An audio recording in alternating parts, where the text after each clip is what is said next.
Now this one is the adjusted balance method. So when you're doing these problems, pay attention to the method that they ask you to use. This one says calculate the interest. And again, just the interest. They're not asking you for the new payment or the new balance or anything like that. They're saying calculate the interest on a $1,000 credit card bill that shows an 18% APR using the adjusted balance method and assuming that $50 is sent and recorded by the due date. Now, on the last one that we did, that was called the previous balance method, and you would take the $1,000 before you did anything to it. You take the $1,000 and we multiplied it by the interest, the rate.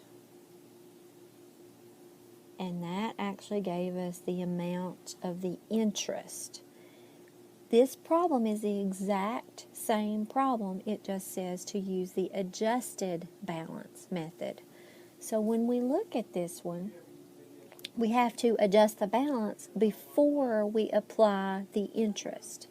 So we have to take the $1,000 that we start with, and you apply any payments that you have and any expenditures that you might have. So if you buy something at the store and you put it on that credit card, you're going to add that to it. If you make a payment, you're going to subtract it. In this problem, we only did a payment, so we're going to subtract it, and we get $950.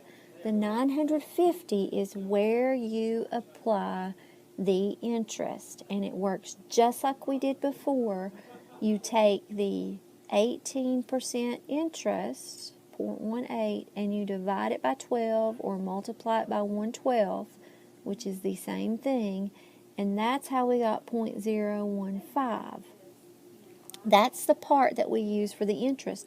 So we take that 950 and we multiply it by 0.015, and that's how we get the interest. So the interest to this one is $14.25. Now, if I had asked you, let's take a look at this.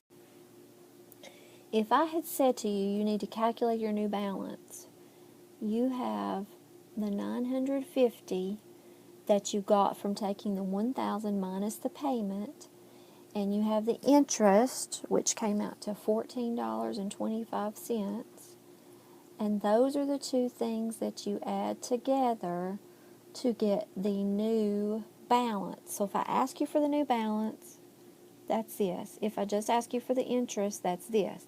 The difference between the two is that in the previous balance method, you take the balance, you don't worry about payments, you don't worry about purchases you made. That's what you multiply by the interest rate, and that's how you get the interest.